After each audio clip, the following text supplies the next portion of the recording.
Good morning. My name is Don Samuels, and I'm running for Congress in Minnesota's 5th Congressional District. And we called together this press conference in the wake of yesterday's article in the Minnesota Reformer about my opponent, Representative Omar. She paid her husband, Tim Mynett, $3 million of campaign money.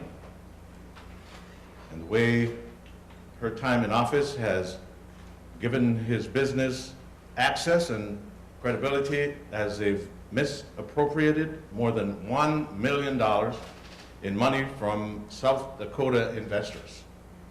They left workers unpaid and found the funds frozen by the Office of Foreign Assets Control, the U.S. Treasury Department in charge of enforcing sanctions.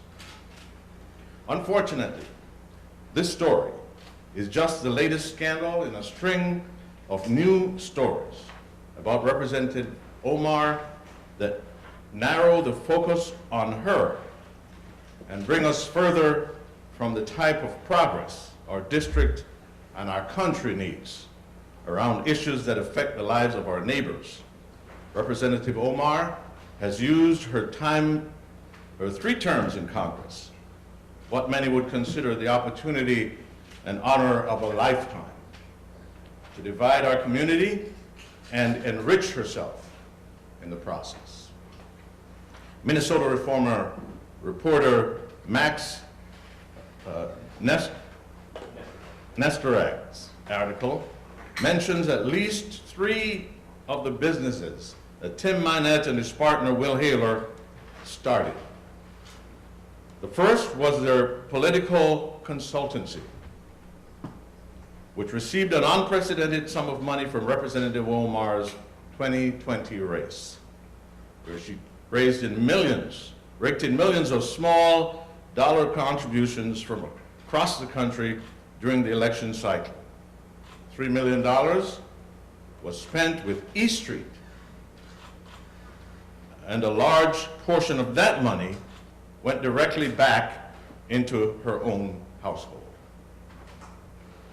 After that, Tim Mynett and his business partner, Will Haler, started a winery, a decision made when one of their marketing clients apparently offered them grapes in lieu of money.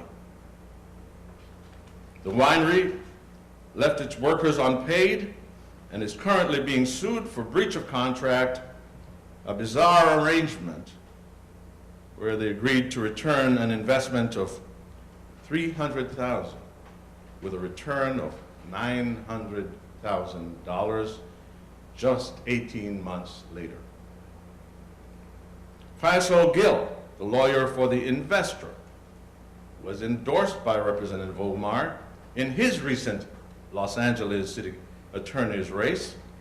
He contributed to her campaign and advised his client on the deal based on his perception of her husband. Tim Mynett and Will Haler also started 2 venture capital firms. The first firm swindled over $1 million from South Dakota hemp investors, many of whom recruited money from their friends and family under the promise of bringing millions of dollars of additional investment to the deal. After weeks and then months of delays, Representative Omar's husband's business partners said that the investment money was being held by OFAC, OFAC, and that's the Office of Foreign Assets Control.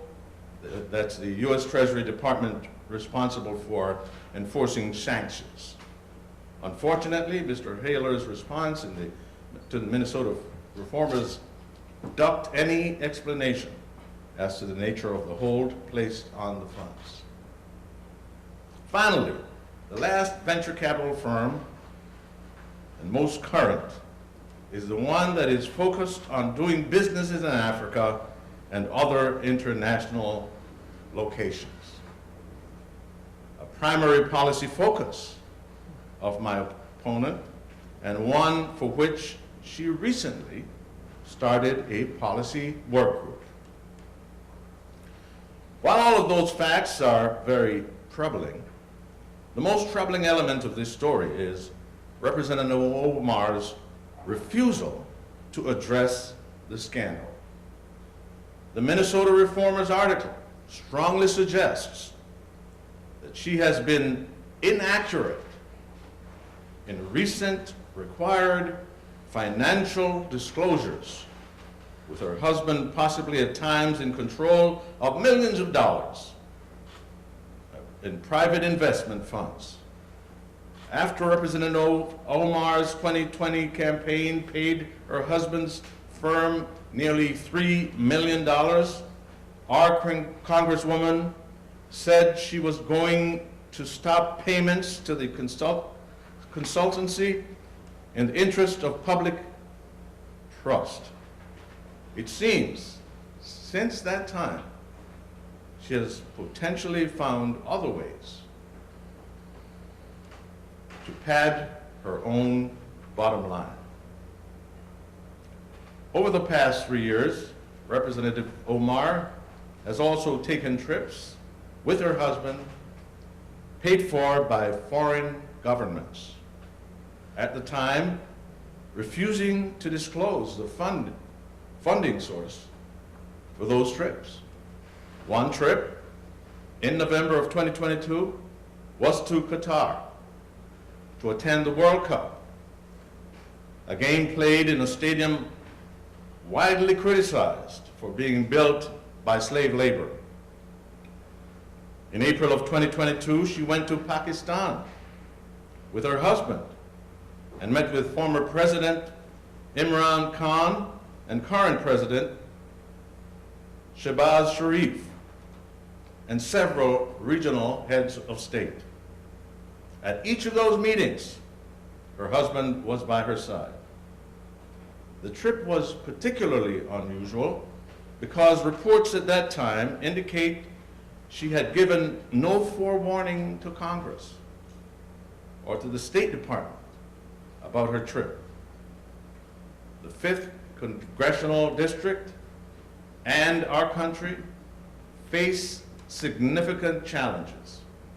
We deserve elected officials who are focused on bringing people together and addressing issues like public safety, global climate change, and the security of our democracy. And in this case, we deserve honesty, transparency, and we deserve answers. Thank you.